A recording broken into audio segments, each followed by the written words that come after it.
আজকের ভিডিওতে আমরা একটা নন মেজর সাবজেক্টের সাজেশন দিতে চলেছি সেকেন্ড ইয়ারের একটা নন মেজর সাবজেক্ট যেটা অনেক ডিপার্টমেন্টের একটা কমন সাবজেক্ট।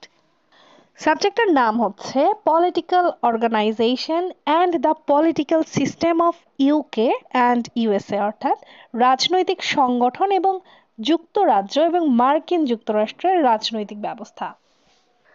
তো এই সাবজেক্টটার উপরে আজকে সাজেশন দিব। পার্ট বি এবং পার্ট সি এর সাজেশন থাকছে তোমাদের জন্য। তোমরা যে ডিপার্টমেন্টেরই হও না কেন, এই সাবজেক্টের কোর্স যদি তোমার কোর্সের সঙ্গে মিলে যায় তো এই সাজেশনটা তোমার জন্যই, যদি তুমি সেকেন্ড ইয়ারের স্টুডেন্ট হয়ে থাকো। তো আমরা প্রথমে পার্ট বি থেকে শুরু করছি। পার্ট বি এর প্রথম প্রশ্নটা হচ্ছে, মার্কিন যুক্তরাষ্ট্রের সংবিধানের বৈশিষ্ট্যগুলো কি? দ্বিতীয় প্রশ্ন, যুক্তরাষ্ট্রীয় সরকারের বৈশিষ্ট্যসমূহ লিখো। তৃতীয়, বিচার বিভাগের স্বাধীনতা বলতে কি বোঝায়? চতুর্থ, ক্ষমতার পূর্ণ স্বতন্ত্রীকরণ সম্ভব নয়, কাম্যও নয়, উক্তিটির যথার্থতার বিশ্লেষণ করো। 5 নম্বরটা হচ্ছে, মার্কিন সংবিধানের নিয়ন্ত্রণ ও ভারসাম্য নীতি আলোচনা করো। 6, গণতন্ত্র ও একনায়কতন্ত্রের মধ্যে পার্থক্য নির্ণয় করো। 7, একটি উত্তম সংবিধানের বৈশিষ্ট্য আলোচনা করো। 8, মার্কিন রাষ্ট্রপতির নির্বাচন পদ্ধতি আলোচনা করো। 9, যুক্তরাজ্যের আইনসভার গঠন ব্যাখ্যা করো। 10 নম্বরটা হচ্ছে, জনমত কি এবং গণতন্ত্রে জনমতের গুরুত্ব কি? 11 নম্বরটা হচ্ছে, নির্বাচক মণ্ডলী বলতে কি বোঝায়? 12, রাজ্য কোনো অন্যায় করতে পারে না, উক্তিটি ব্যাখ্যা করো। 13 নম্বরটা হচ্ছে, ব্রিটেনের সংবিধানের উৎসসমূহের নাম লিখো। 14, ক্যাবিনেটের একনায়কতন্ত্র বলতে কি বোঝায়? 15, মার্কিন যুক্তরাষ্ট্রের স্পয়েল সিস্টেম কি? 16, ইলেকটোরাল কলেজ কি? 17, চাপ সৃষ্টিকারী গোষ্ঠী ও রাজনৈতিক দলের মধ্যে পার্থক্য কি? 18, আইন বিভাগের ক্ষমতা হ্রাসের কারণ আলোচনা করো।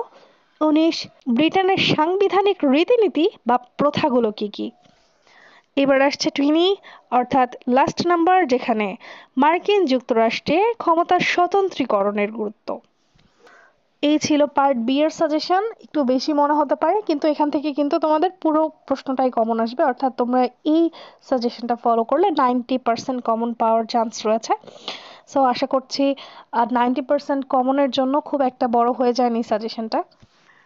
এই রিলেটেড ভিডিওগুলো আমাদের চ্যানেলেই পেয়ে যাবে, সার্চ করলে সুন্দরভাবে বুঝিয়ে দেওয়া আছে। তোমাদের জন্য আরো অনেক বেশি সহজ হবে, চাইলে সার্চ করে দেখতে পারো, প্লেলিস্টে অ্যাড করে দিব। এবার চলে আসা যাক পার্ট সি তে, অর্থাৎ গ বিভাগ। প্রথম প্রশ্নটা হচ্ছে, সাংবিধানিক সরকারের সংজ্ঞা দাও এবং এর বৈশিষ্ট্যসমূহ আলোচনা করো। দ্বিতীয়, গণতন্ত্রের সংজ্ঞা দাও এবং গণতন্ত্রের সফলতার পূর্ব শর্তগুলো আলোচনা করো। তৃতীয়, যুক্তরাষ্ট্রীয় সরকার কি এবং এর বৈশিষ্ট্যসমূহ আলোচনা করো। চতুর্থ, বর্তমানে সকল রাষ্ট্রের আইনসভার ক্ষমতা হ্রাস পাচ্ছে, এই উক্তি বিশ্লেষণ করো।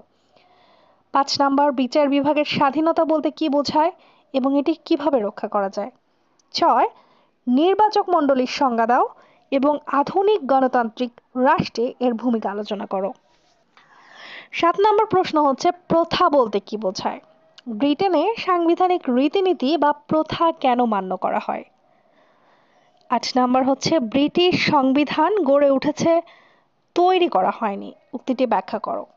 9 নাম্বারটা হচ্ছে, ব্রিটেনের পার্লামেন্ট সার্বভৌম, এই উক্তিটি ব্যাখ্যা করো। 10, মার্কিন যুক্তরাষ্ট্রের রাষ্ট্রপতির ক্ষমতা ও কার্যাবলী আলোচনা করো। 11, মার্কিন সিনেটের গঠন, ক্ষমতা ও কার্যাবলী আলোচনা করো। 12 নম্বরটা হচ্ছে, মার্কিন যুক্তরাষ্ট্র ও ব্রিটেনের দলীয় ব্যবস্থার একটি তুলনামূলক আলোচনা করো। 13 নম্বরটা হচ্ছে, মার্কিন সুপ্রিম কোর্টের বিচার বিভাগীয় পর্যালোচনা ক্ষমতা সম্পর্কে আলোচনা করো।